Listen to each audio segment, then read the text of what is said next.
we're really excited to have this panel with y'all today, and we're going to be focusing on the long road to gold. You know, Olympics and sports, it's always this achievement of trying to have perfection, but it is messy, and it is an individual journey along the way there. And so, as noted, we are really excited to have the incredible Masai Russell. For those of you who don't know, she is an Olympic gold medalist. That means the best in the world, that no one is better than her in the 100 meters. Wow, thank you. Absolutely. She's also the youngest of 5, and she's the only girl, so she should also get some shout out for that as well. We are also joined by our incredible partner and friend, Mark, who is a CMO of Pepsi, and he has been here for over, I won't say, just a few years. We won't remember, age is not a number, we just talked about it. And we're really excited to understand how the broader performance and hydration platform that you all have been pushing on is helping to support these incredible athletes. And also, as I said last stage, I feel like I'm meeting a celebrity, Christine Brennan. I'm so excited to be able to be with you today. And USA Today National Sports commentator, as well as a New York Times bestseller. We're so excited to have you. Thank you. And Brian, we love you to death. I just can't even, we all know the Tano triple. We're excited to be able to dive into that. And also South Park icon, in case you didn't know, he's also diversified his portfolio into the Food Network and all of the other HGTV. So we're excited to be able to have y'all. And so we're going to dive into it and talk about what this long road to gold is and how technology is shaping performance, because I think we're at this really interesting inflection point where technology is empowering, but also there used to be this opportunity for like emotion and intuition. And when there was a moment of excellence, you could feel it. And now with our Aura rings and all the other parts of technology, it's starting to understand the balance. Is technology motivating, or is it actually potentially diminishing the areas of greatness? So Masai, I'm going to start with you. You've spoken about mental toughness that's required to stay on for years at a time. And as you look towards the 2028 Los Angeles Games, how are you using technology to monitor your internal battery, that whole motivation? And do you find that the tools right now are actually supporting you, or potentially just validating things you already instinctually know? I think it's a little bit of both. For me, I do use the Oura Ring. I know you mentioned that. And for me, I use it to track my sleep, my heart rate, you know, all these different things to help me to be the best Masai on the track and potentially win another gold in 28. But yeah, I think it's only helped me. I think I had to get used to the Oura Ring a little bit because I was like becoming a hypochondriac, just looking at my data and looking at the numbers. I'm like, oh, I didn't get this good sleep, so I'm not gonna have a good practice. But I think I just like put it into the perspective of like, all right, like I'm a human, regardless of if I have this ring on or not, and if it's tracking my sleep or not, I'm good. I train hard. I know what to do, and I know what to do when I need to do it, regardless of what the data tells me. And yeah, I just think that it is a good baseline for, like, how do I want to put this? Like, you want to just build good days behind you. So if one day is bad, like, you're not going to die.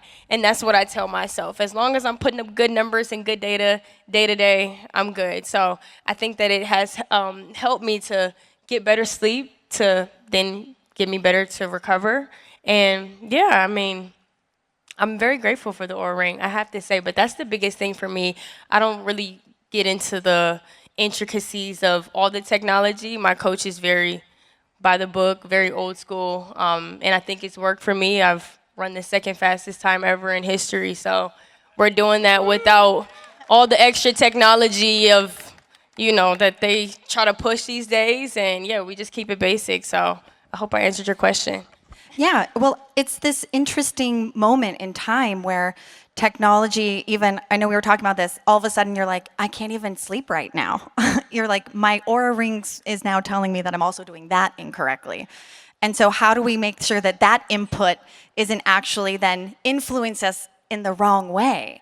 And so I love hearing that what you're focusing on is that you're still relying on your intuition. and that technology isn't your human coach is, and it's a good input. And so Brian, over to you. So Brian, you were known for technical merit and the Tano triple. How would the biometric and the motion capture tech we have today change the way that you may have trained back in 1988? Well, so all the technical stuff was starting in the 80s. So we had, some of the systems. We didn't have the sensors that go on your body. We didn't have the camera capture that like breaks down your velocity, your height, your jump distance. So that was just sort of coming into play when I was training for the Olympics. But it's interesting what Masai says, because if you let that get it, like what you said, if you let that get into your head, it becomes another hurdle of what you have to overcome. And I'm pretty thankful that I didn't have that, because it was all about just intuition, sleep, doing the best that you could, training as hard as you could, and there wasn't anything to break it down, and I didn't have like a video footage of me going like, oh, I could do that better. I had to wait until the footage from each competition came back, break it down after that, and with my coach, sort of figure out a path forward if there was a mistake or if there was something that you could do better.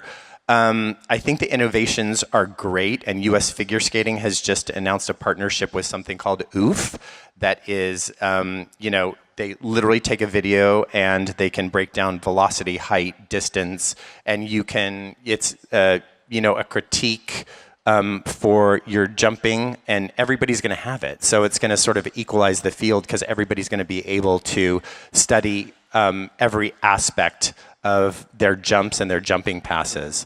But back to when we were doing it, I'm thankful that it didn't exist, because I think that would have put a lot of pressure on me. Like I would have been like her. I've been like, oh my God, it says I didn't sleep well, so I'm not gonna have a great day of training. It was like, if you don't have that information, you don't know anything different, and then you just train anyway.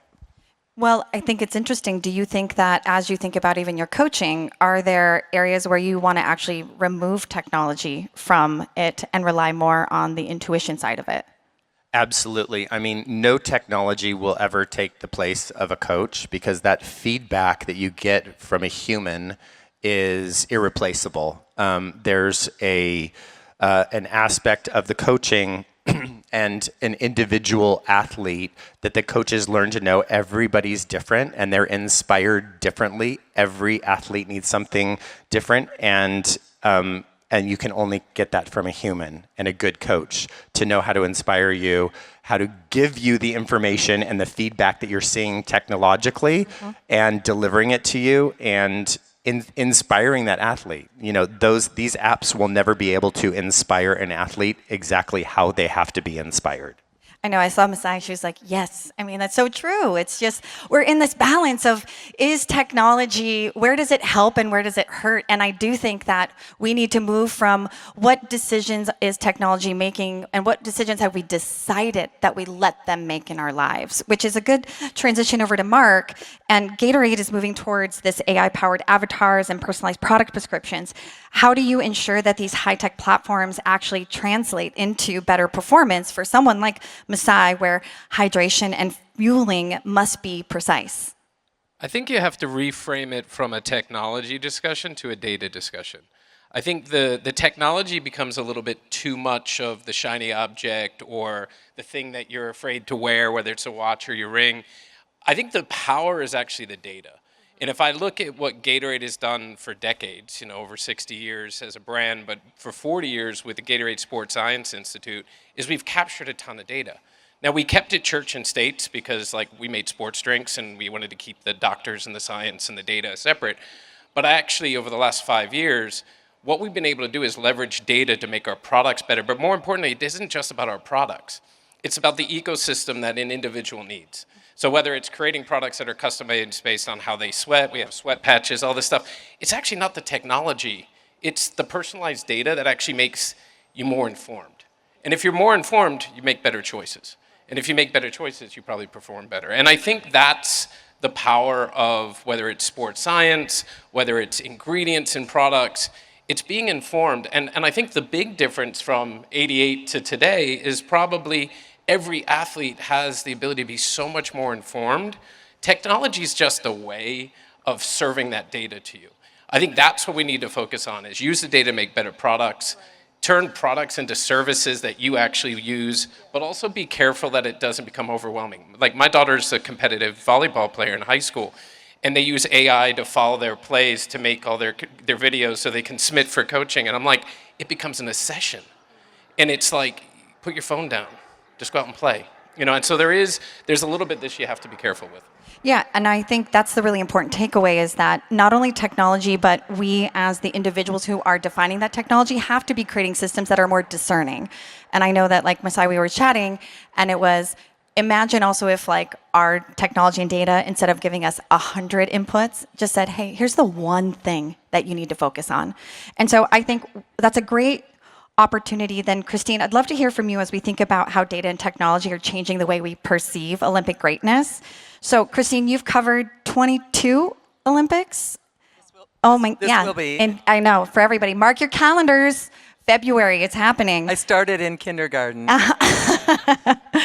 And we've gone from this incredible, like, simple stopwatches, from just a stopwatch to these crazy real-time overlays on screen.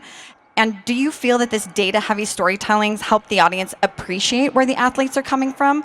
Or do you think it's going to risk these Olympics actually becoming less of the Tano triple where we watched it and we said, oh my God, I can't believe that happened, to now like, oh, it could have been better. It actually wasn't a full 360 degrees. You've absolutely nailed this watershed moment. And I did cover this guy in '88, and we were youngsters then, and he was as delightful then as he is now, which we've got a big, I know we're going to get to a wonderful announcement about my partner in crime here working together for the Olympic Games with the podcast with USA Today that I know we'll get to. But I do think absolutely, Laurel, that we're all struggling, and even as journalists, and what you see on TV, what you read, online, if you read a newspaper still, tweets, X posts, whatever. Of how to deal with this. And I'm reminded, as you were talking, Mark, about how I've covered a lot of golf. I covered Tiger the length of his career. And, you watch a golf tournament and you see a male or female golfer, and they're looking at the yardage book. So we're not even talking really technology, right? With yardage book, and then they're talking to their caddy and they're throwing, and it's like, this goes on for a minute. Hit the ball, right? You're screaming in your living room, hit the ball, or you're looking at your phone. So, to your point, in some ways, fans, and this is about an audience, whether it's readers, viewers, people buying Gatorade, as I do, watching you guys perform, when is too much? And I don't know when is enough, when is too much. I think some of it on the screen is great. I'm sure all of us get to the point you're watching, and to see the trajectory of the golf ball, just go back to golf, that's cool. Figure skating, there's now all kinds of data on the screen that is very helpful, because most of you watching figure skating see someone win, someone come in second. We know this, Brian. Someone come in third. Why did that just happen? How did she win? Why didn't he win? And now you're getting a little more data. So, but I think my business, Laurel, is really working through this and trying to figure it out. And I'll throw out the last little elephant in the room, which is going to be a huge piece of all of these conversations, is betting. And so I don't care about betting. I don't bet, and I shouldn't say that in Las Vegas, but I don't bet. I don't do Final Four, men's or women's brackets. I don't do any of that. But there's so many people who want that information, so they're going to be screaming for more information, as journalists are going to be saying, but we want to tell the human story. And that is the push-pull that we're going to be looking at, I think, for the next few decades. I mean, it's such an interesting point. I think we've all seen that also a younger generation is actually being more involved in sports of all sides of things, because the access to data, the AI, all of that they feel that they can start to participate in ways before. And I think there's this interesting thing, it's in your pocket everywhere you go. And so I actually think, Brian, as someone who produces skating specials and provided commentary for decades, how do you use these new broadcast tools to actually focus on the artistry to a sport of a younger tech. I know we use the word like savvy, but like tech, like affluent and tech excited and tech energized audience that may just be more casual fans of the sport. Well, it's interesting because bridging on what Christine said, for instance, I'll give you an example. So this week at the National Figure Skating Championships, which are the Olympic trials for coming Milan, I'll be sitting in a row with, Christy Yamaguchi, Scott Hamilton, like all the people from figure skating. And the judging system that we have now is thorough, definitely, but it's confusing for the American public because everything has a score and it can be +5, -5. It's like all these things, and we can't even keep track of the changes of the judging system. So you were asking her earlier about the technology that they use for the audiences to be the judge. So if we're all sitting in a row and because we are skaters, we can identify each jump as clean or under-rotated as we see them. So we're like clean, under-rotated.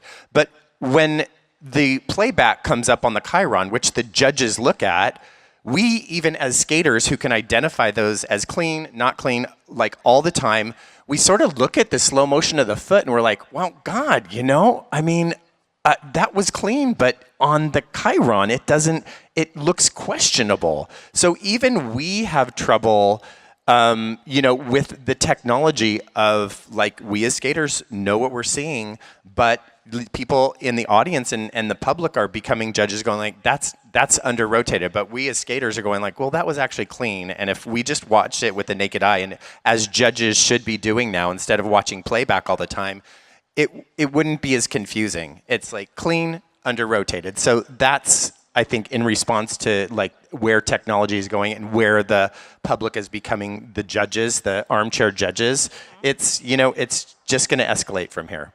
Which I think it's a really interesting note. It's the same thing even with all the sports that we're watching, whether it's football or basketball or skating. When you see that moment and you're like, that was perfect. And then you rewatch and you go, actually it wasn't. And then all of a sudden you are now like questioning those, which I think is a good note over to Mark. And Gatorade has shifted focus towards these like grassroots and telling stories that are about these like everyday athletes, but also you focus on the GOATs and the rising stars. So how is Pepsi using AI and digital content platforms to make Olympic level performance science relatable to these everyday athletes? To when we watch it, we go, it was perfect. And then we go, oh, actually it wasn't LeBron. Well, that's a pretty complex and deep question, but I think you have to break it down to make it really simple, right? At the end of the day, and I'll use, we have years of research, everything from sweat testing to blood testing to, our athletes come in and they spend time in our labs and they learn about their bodies and they learn about how our products can actually help them. But actually what we didn't do for years is actually make that easily understandable and accessible. And so like a simple thing that we did a couple years ago, and we brought it to life at Sport Beach, was we created an AI avatar and we had it basically trained on 40 years of research in hydration. And you basically walked up and asked it a question, hey, I'm going for a 5K run today. What should I drink? What should I eat? And also that's important too. It wasn't just about selling product. It was actually about educating people. And I think you start to think about technology's role in education. If you throughout history, technology has always been the #1 way to help educate. But it's also creating access. If it weren't for streaming and digital, some of the sports that exist today wouldn't exist. Some of the women's sports would not be propelled to the level. Some of the secondary Olympic sports may not get the broadcast feed, but today it does. So I start to think about what role we have to educate and provide access through the data, the insight. What we need to make sure we're doing, whether you're Gatorade or a broadcaster or an athlete, is make it accessible and in the most simple way. Because if it's too complex, ultimately, as a fan, it still just needs to be entertaining. As an athlete, it just has to be enough to allow you to become better. And I think that's the magic of it. It's just using AI or any technology platform to make it more accessible, simple to understand, and ideally educate. Educate you to become a better athlete, or educate you to be a better fan, or educate you about the sport. You may actually fall in love. I mean, you go to Cybergenics, Sabergenics and Billy Bean and all that baseball, like that whole concept came out of just math. And people geek out on that. It was just data. It made the Oakland A's better, the Red Sox better. It made the industry better. So, those are the kinds of things that I think have really changed whether you make products or whether you're just, but you have to make it simple. It may be complicated behind the scenes, but the output that consumers see needs to be simple. And I think what's been really interesting about the first portion of this conversation is we've talked a lot around where we've been. And what I love about this panel even is we have Masai, who's been part of technology, most likely from, it's like what you know, it's native, it's to the standpoint, versus Brian, who's watched it come into the sport. And listening to all of the things that we've been talking about, this sport continues to evolve. Our industry continues to evolve, which is why we're also, as we think about looking forward, we have an exciting announcement that we're going to share. And, it's going to be centered around women's sports. And so women's sports is no longer an emerging story. So when we talk about all the emerging trends, and it's incredible to even see Masai up here, it's scaled into true commercial opportunity. And as noted in a recent PepsiCo and Nielsen Sports project, women's football alone will reach more than 800 million fans globally by 2030, while women increasingly control household purchasing decisions, creating real economic urgency. And at the same time, we're seeing a rise in leadership forums and alliances across industry, like Newsweek's Women's Global Impact Forum, focusing on turning progress into action.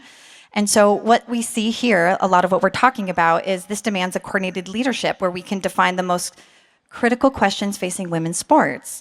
And so we are going to be announcing that we are a founding partnership of Sport Beach Women's Sports Leadership Council, and that it is going to be a community-led working body that brings together leaders across sport, media, and business to define the most important questions facing the women's sports ecosystem each year and set the scope of work required to adjust it. So this council will have incredible partners such as Candace Parker, Sue Bird, Megan Rapinoe, and will be a huge way of us understanding within how not only we've seen technology change, but also how the sport itself is changing across the board. And even Christine, you've been able to be a part of this from the beginning with Caitlin Clark, and you've been part of these messages.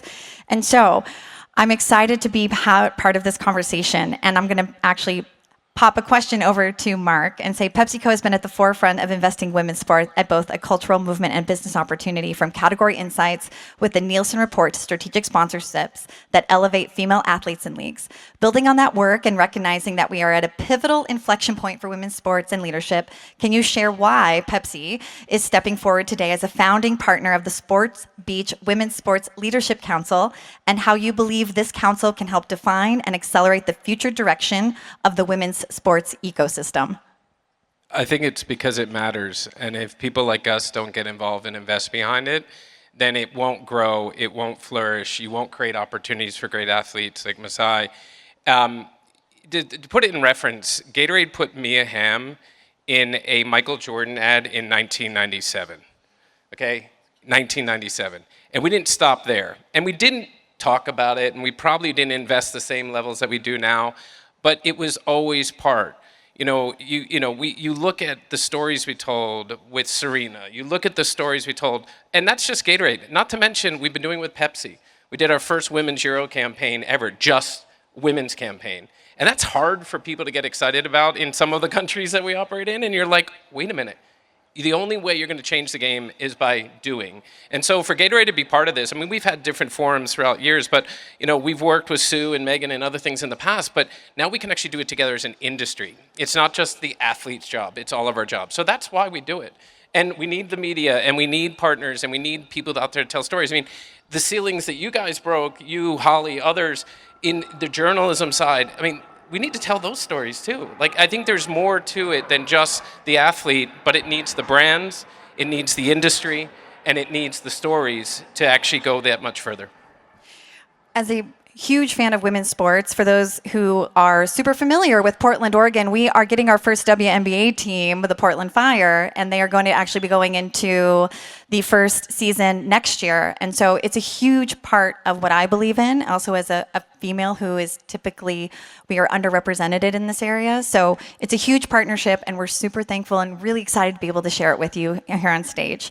And so I think a great transition is over to Masai as we talk about women in sports. You've mentioned that the track doesn't care what you did yesterday. As you look toward the next World Championships and the 2028 cycle, what is the one piece of dream tech you wish existed to help you stay on top of your game? That's a good question. I think less. Just honestly, less is more. You spoke on it beautifully, and thank you for all that you've done for women in sports. Because I think nowadays it's just the overconsumption of just trying to be better than the next person. It becomes a lot. It becomes stressful, and I think it just takes away from the pureness of the essence of true just sports and athletics, what that looks like, and it's not all these playbacks, and it's not this AI intricate detail of the foot, the toe, the drag, all these different things. I think that, when we first started watching the Olympics, when it first started, it was just the essence of just athletes doing their thing. And yeah, I think that that's the biggest thing. It's just getting back to the basics, getting back to the core, because nowadays it's just so stressful and overwhelming with the technology piece behind everyone just trying to be better than the next. And like I said, I'm the second fastest ever in what I do, and I think that the way my coach coaches us, it's old school. Like, we're not using all these different things. We're not using any crazy technologies. And I was, influenced at one point looking at other people on social media, like, we need to do this, we need to do that, we need to try this. And then it's like, no, you don't. So I think for me to be the best Masai going into LA 28 is to continue keeping it the same, keep it basic, and just continue being the best. I love that the best tech is you're like, it's no tech. It's great. And but that to me is like, we have to do a better job as like individuals who are creating this. And that's where, to me, I think it's this inflection point of like, we're over inundated and we have to be better at what we make and what we provide to the consumers. Yeah, they could keep using the tech. Yeah. You're like, I know yeah. what I'll be doing. I'll look at the data that's showing me, okay, these are the trends of this. These are the trends for that to be better. This worked here. This meal did this. This reacted a certain way to my body. But like I said, I think less will always be more when it comes to the pure essence of athletics. And yeah, exactly, with the overconsumption. And so, Christine, I think it's a great, interesting point to know. You've written extensively about the revolution in women's sports. And so when we talk about like, wow, the best tech is no tech. But how do you see social tech, like streaming and social and women's sports and the same day coverage and visibility, what they've historically lacked and what we might be looking forward to?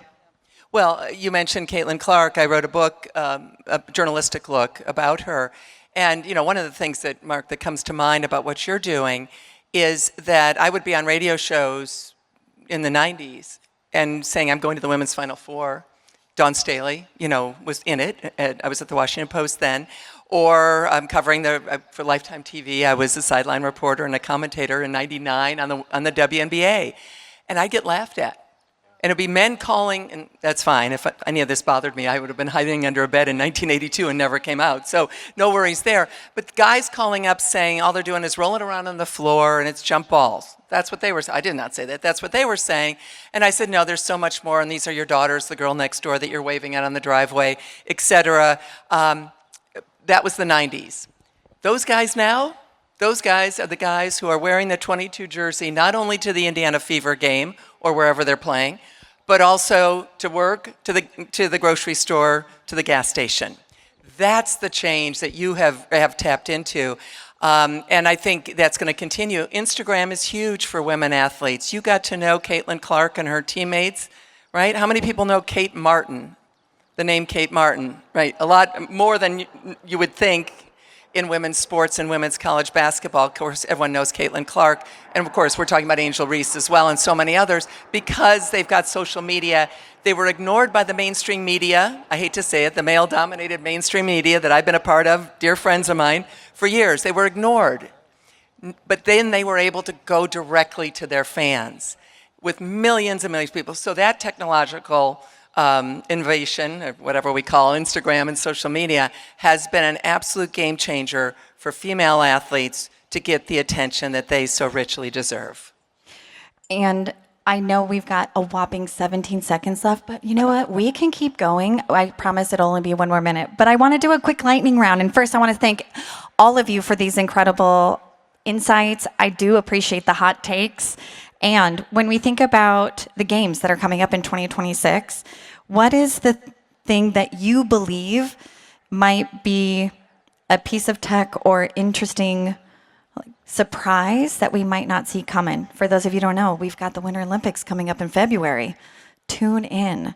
So, hot take. What is the coolest piece of tech that you want to see implemented in 2026 or 2028? And maybe it's none, based on what I'm hearing. Brian, you're up.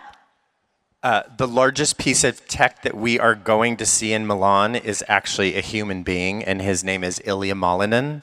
He is the first person to do all the jumps in quadruple form.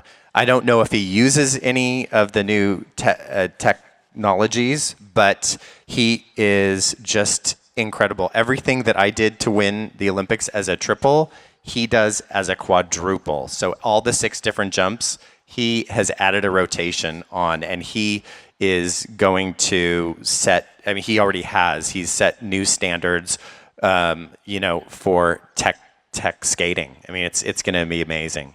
I mean, I can't even imagine how impressive that's going to be. So, Christine. Well, and we have, again, shameless plug, but we have Ilya Malinin on our first episode of Milan Magic, which will be our podcast. That's technology, right? That's technology, yeah. Ryan and I together, telling stories and interviewing everyone and going into the insights that we'll have for the next 2 months with USA Today and usatoday.com. You can find it all there. Also, I think just the ability of the athletes to reach out to you. Again, I love interviewing them. We go to the mix zone. We elbow the Bulgarian journalist out of the way. Nothing against Bulgaria, but we do that. I've done it. And to get the interview of Ilya or Alyssa Liu or Chuck and Bates or all the other skaters from other countries or Michaela Schifrin or Lindsey Vonn. What a story that's going to be in the mountains. But they also can reach right out to you with their comments. And we watch that and we can quote that. And I think that's, again, that incredible value of social media and their ability to reach out to you and even to the journalists. I would just say it's just the basics of streaming. It's opened up all of us to watch games, watch tournaments at any time of day, recaps, the sports that were not covered before, the early rounds, sometimes broadcast picks, and you don't have to get up in the middle of the night anymore, depending on where the game's in, or early morning. Like, you can enjoy sport on your time, and I think the convenience of streaming and podcast and storytelling. So the best tech is maybe my phone, my iPad. It just needs so I can access the sports that I want. Yeah, I definitely agree with both of you guys. When I was saying no tech, I was saying, just as the athlete, that piece. Yeah. But I definitely agree with the social media piece and the accessibility that the phone is able to give you. I wasn't at the 2021 Olympics, but I was waking up at 3, 4 o'clock in the morning to watch my friends compete in Tokyo. So I think with the help of the streaming platforms, it gives you the access to be able to go replay, go rewatch the race, the 100, the 4x1, anytime, anywhere, any place. So I definitely think social media is huge because you get to connect. I was able to connect with so many fans, so many people across the world just through social media, and then the access that the streaming platforms are able to give you. Thank you all so much for your incredible insights as we talk about the long road to gold. And so, Brian, Christine, Mark, and Masai, thank you. Enjoy the rest of your time here at Sport Beach, and we'll see you next time. Thank you. Thank you.